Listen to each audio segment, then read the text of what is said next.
आप अकेले बैठे हों और आपके पास एक गिलास शराब रखा हो, तो जरा ठहरिए और यह सवाल खुद से पूछिए, मैं इसे पी रहा हूं या कोई और मुझे पी रहा है? क्या होगा अगर हम आपको बताएं कि शराब सिर्फ एक नशा नहीं बल्कि एक आध्यात्मिक जाल है, एक ऐसा छलावा जो आपको धीरे धीरे आपकी आत्मा से अलग कर देता है। प्राचीन रहस्यवादी परंपराओं में इसे स्प्रिट क्यों कहा गया? क्यों हर गिलास शराब आपके चेतना के द्वार को एक एक कर बंद करता है? और सबसे बड़ा सवाल, जब आप नशे में होते हैं तो वो कौन सी अदृश्य शक्ति है जो आपके शरीर को नियंत्रित कर रही होती है? ये कहानी किसी ब्रांड या बॉटल की नहीं है। ये कहानी है आपकी आत्मा के अपहरण की। भारत से लेकर मिस्र तक, अल्केमिस्ट से लेकर सूफी दरवेशों तक, सभी ने शराब को चेतना के दुश्मन के रूप में देखा। पर अब जब समाज इसे आनंद का प्रतीक मानता है, तो क्या यह मुमकिन है कि हम सब एक साजिश का हिस्सा बन चुके हैं? एक ऐसा षड्यंत्र जो हमें भीतर से खोखला कर रहा है और हम हंसते हुए अपना ही नाश कर रहे हैं। अगर आपके अंदर अब भी सवाल उठ रहे हैं, तो यहीं से शुरू होती है वो यात्रा जो आपको ले जाएगी नशे के परे की सच्चाई तक। क्या आप तैयार हैं उस अनदेखे सच का सामना करने के लिए जिससे सदियों से सब मुंह मोड़ते आए हैं? आगे बढ़ने से पहले अपने अंदर की खोजी आत्मा को जगाइए। हमारे चैनल को सब्सक्राइब कीजिए, क्योंकि जो आगे आएगा वो आपको भीतर तक हिला देगा। क्या आपने कभी सोचा है कि अल्कोहल शब्द की जड़ें कहां तक जाती हैं? इसका उच्चारण जितना सामान्य लगता है, उसका इतिहास उतना ही रहस्यमयी और डरावना है। अल्कोहल शब्द की उत्पत्ति अरबी शब्द अल्कोहल से हुई है, जिसका अर्थ है एक आत्मा को खाने वाली सूक्ष्म सत्ता। यह शब्द मूलतः एक ऐसे महीन पाउडर को दर्शाता था जिसका उपयोग मिस्र और मध्य पूर्व की प्राचीन रहस्यमय विद्या में आत्मा से जुड़ने या उसे अलग करने के लिए किया जाता था। लेकिन धीरे धीरे यह शब्द उन तरल पदार्थों के लिए इस्तेमाल होने लगा जो चेतना को परिवर्तित कर सकें, और अंततः शराब का पर्याय बन गया। प्राचीन सभ्यताओं जैसे कि मिस्र, भारत और चीन में यह माना जाता था कि कुछ पदार्थ आत्मा और शरीर के बीच के पवित्र बंधन को कमजोर कर सकते हैं। इन सभ्यताओं ने शराब जैसे किण्वित पेयों के प्रति चेतावनी दी थी। वे मानते थे कि शराब शरीर के अंदर प्रवेश करते ही हमारी चेतना के द्वार पर एक पर्दा डाल देती है और हमें अदृश्य ऊर्जा के प्रभाव में आने के लिए खोल देती है। अल्कोहल केवल एक रासायनिक यौगिक नहीं है, ये एक माध्यम है, एक ब्रिज जो हमें निचली ऊर्जा और भ्रम की दुनिया से जोड़ता है। जब आप अगली बार एक पैग उठाएं, तो जरा सोचिए, क्या आप सिर्फ शराब पी रहे हैं या कोई पुरानी शक्ति आपकी आत्मा को धीरे धीरे निगल रही है? कल्पना कीजिए कि हमारी चेतना एक चमकता हुआ दीपक है जो हमें इस संसार से परे देखने की शक्ति देता है। अब सोचिए, अगर कोई धीरे धीरे उस दीपक की लौ को मंद करने लगे तो क्या होगा? यही अदृश्य युद्ध है जो शराब हमारे भीतर छेड़ती है। यह केवल दिमाग को सुस्त करने वाला पदार्थ नहीं है, यह एक ऊर्जा हथियार है जो आपकी चेतना पर हमला करता है, आपकी आभा को भेदता है और आत्मा को ब्रह्म से दूर ले जाता है। आधुनिक विज्ञान कहता है कि शराब मस्तिष्क के न्यूरोट्रांसमीटर को प्रभावित करती है, सोचने समझने की शक्ति को धीमा करती है और निर्णय लेने की क्षमता को धुंधला कर देती है। लेकिन यह केवल सतही जानकारी है। प्राचीन रहस्यवादी परंपराएं बताती हैं कि शराब हमारी आध्यात्मिक रक्षा प्रणाली, जिसे योग में प्राणमय कोश और पश्चिम में औरा कहा जाता है, उसमें दरारें पैदा करती हैं। यह दरारें बाहरी नकारात्मक ऊर्जाओं को आमंत्रित करती हैं जो हमारे विचारों, भावनाओं और कर्मों को प्रभावित कर सकती हैं। क्या आपने कभी देखा है कि शराब पीने के बाद कुछ लोग जैसे किसी और के नियंत्रण में आ जाते हैं? वे वो बातें बोलते हैं, वो काम करते हैं जो होश में कभी ना करते। क्या ये सिर्फ नशे का असर है या कोई अदृश्य सत्ता उनके जरिए कार्य कर रही होती है? कई शमन, योगी और साधु मानते हैं कि नशे की अवस्था में आत्मा आंशिक रूप से शरीर से बाहर निकल जाती है और यही अवसर होता है निचली चेतनाओं के प्रवेश का। तो सवाल यह है, क्या आप अपनी चेतना की रक्षा कर रहे हैं या उसे अदृश्य आक्रमण के लिए खुला छोड़ चुके हैं? क्या आपने कभी महसूस किया है कि नशे की हालत में व्यक्ति केवल शारीरिक रूप से ही मौजूद होता है, लेकिन उसकी आत्मा जैसे कहीं और भटक रही हो? यही है सोल डिस्कनेक्शन, एक रहस्यमय अवस्था जहां मन और आत्मा के बीच का पवित्र संबंध टूटने लगता है। शराब केवल तंत्रिकाओं को नहीं छूती, यह आत्मा की गहराइयों तक पहुंचकर एक अदृश्य दूरी पैदा कर देती है, जो व्यक्ति को उसकी उच्च चेतना से काट देती है।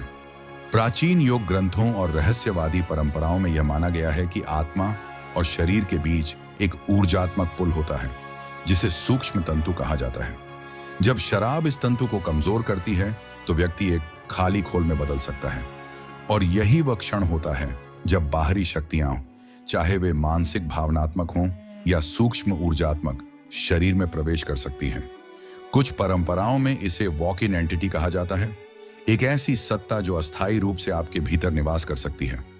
क्या यही कारण है कि शराब के बाद लोग न केवल अपना संतुलन खोते हैं, बल्कि अपनी नैतिकता, चेतना और आत्मसंयम भी गंवा बैठते हैं? जब आत्मा शरीर से जुड़ी नहीं होती तो निर्णय कौन लेता है? शायद कोई और। तो सोचिए, क्या यह सिर्फ नशा है या आत्मा की अनुपस्थिति में कोई और आपकी जगह ले रहा है? क्या यह महज संयोग है कि शराब को पूरे समाज में इतना सामान्य बना दिया गया, या इसके पीछे कोई सोची समझी साजिश है? अगर हम इतिहास की परतों को उधेड़ें तो एक खौफनाक सच्चाई सामने आती है। शराब को एक उपहार की तरह नहीं, बल्कि औजार की तरह फैलाया गया, चेतना को कुंद करने और जनमानस को नियंत्रित करने के लिए। प्लेटो ने लिखा था, अगर किसी समाज को गुलाम बनाना है तो उसे सुख सुविधाओं और नशे में डुबो दो। रोमन सम्राटों ने शराब को मुफ्त में बांटा ताकि जनता सत्ता पर सवाल न पूछे। वही नीति आज भी नए रूपों में जारी है। विज्ञापनों में शराब को कूल और फैशनेबल दिखाया जाता है, और इसके खिलाफ बोलने वालों को या तो अनदेखा किया जाता है या उपहास का पात्र बना दिया जाता है। पर सबसे बड़ा सवाल यह है, जो शक्तियां इसे बढ़ावा देती हैं, वे खुद इससे दूर क्यों रहती हैं? क्या वे जानते हैं कि शराब सिर्फ आनंद नहीं, बल्कि आत्मा के विरुद्ध एक शांति युद्ध है? शायद हां, और यही इस षड्यंत्र का सबसे खतरनाक पहलू है।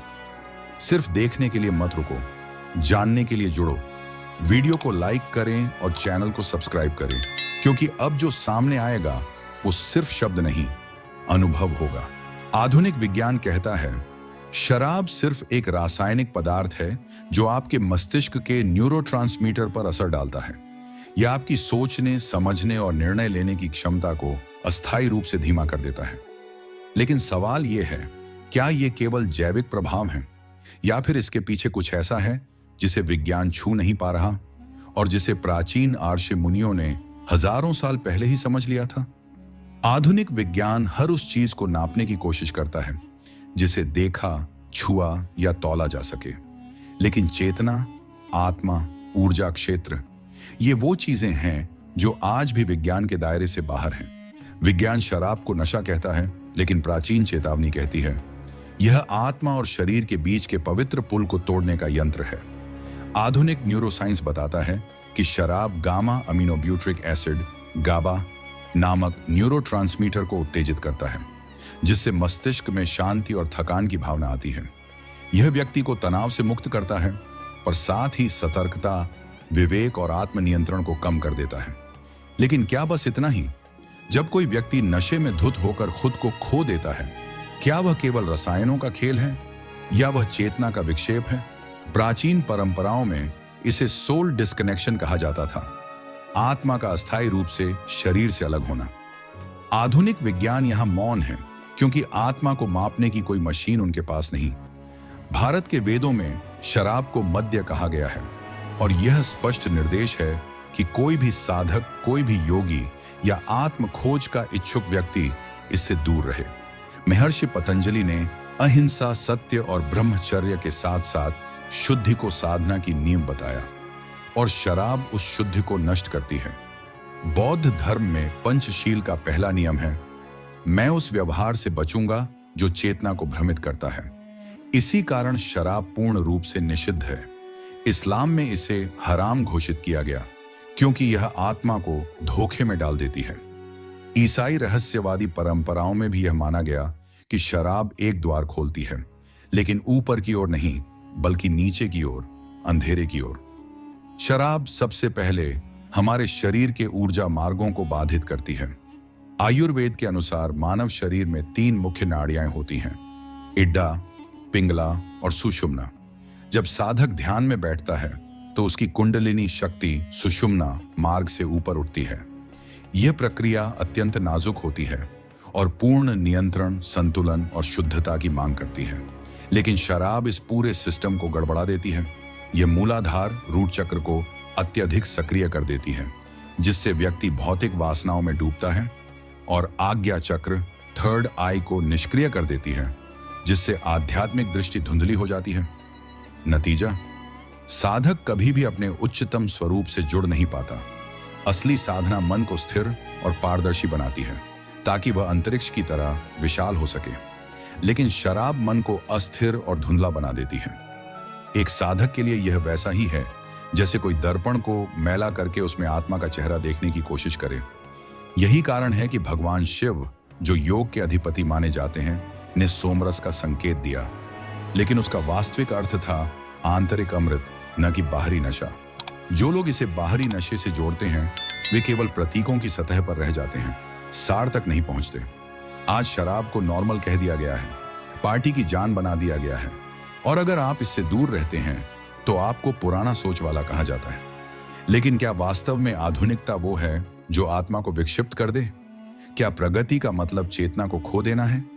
जो ध्यान की गहराइयों को छूना चाहता है, उसके लिए शराब एक दीवार है। जो आत्मा की आजादी चाहता है, उसके लिए यह एक बेड़ी है। और जो दिव्यता के प्रकाश में चलना चाहता है, उसके लिए शराब अंधकार का द्वार है। क्या आप ध्यान की गहराई में उतरने के लिए इस नशे से मुक्त हो सकते हैं, या आप भी उस भ्रम में जीते रहेंगे जिसे ज्ञान से दूर रखने के लिए बनाया गया था? नीचे कमेंट करें। क्या आप इस रहस्य से पहले से परिचित थे? और इस ज्ञान को अपने मित्रों के साथ साझा करें, क्योंकि यह सिर्फ एक वीडियो नहीं, चेतना की क्रांति है। कल्पना करो, एक पक्षी है, खुले आकाश में उड़ने के लिए बना हुआ। उसकी आत्मा की असली पहचान है स्वतंत्रता। लेकिन अगर उसी पक्षी को एक सोने के पिंजरे में बंद कर दिया जाए, जहां हर सुविधा हो पर उड़ने की आजादी न हो, तो क्या वह सच में आजाद है? अब यही सवाल खुद से पूछो। क्या तुम वाकई आजाद हो, या शराब के एक अदृश्य पिंजरे में बंद? शराब कोई साधारण पेय नहीं है, यह एक धीमा जहर है, पर आत्मा के लिए। यह धीरे धीरे तुम्हारी आंतरिक स्वतंत्रता को निगलती है, निर्णय की शक्ति को कुंद करती है, और चेतना को अपने वास्तविक स्वरूप से काट देती है। जब कोई शराब के नशे में होता है, तो वह वही नहीं रहता जो वह सच में है। उसके शब्द, विचार, व्यवहार सब बदल जाते हैं। सवाल यह है, कौन बदलता है और क्यों? प्राचीन रहस्यदर्शियों का मानना था कि शराब आत्मा को कमजोर करती है, जिससे बाहरी नकारात्मक ऊर्जा या लोअर एंटिटीज शरीर में प्रवेश कर सकती है। कई सभ्यताओं में शराब को स्पिरिट इसलिए कहा गया क्योंकि इसके सेवन से इंसान की अपनी स्पिरिट यानी आत्मा दब जाती है और कोई और उस खाली जगह को भर सकता है।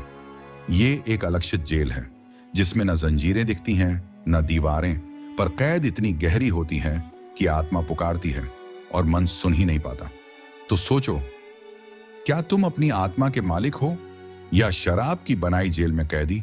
अब जब परत दर परत सच्चाई का पर्दा उठ चुका है, सवाल तुमसे है, क्या तुम इस भ्रम में जीते रहोगे कि शराब सिर्फ मनोरंजन का साधन है, या उस दिव्य पुकार को सुनोगे जो तुम्हारे भीतर से आ रही है, तुम्हारी आत्मा की अंतिम पुकार?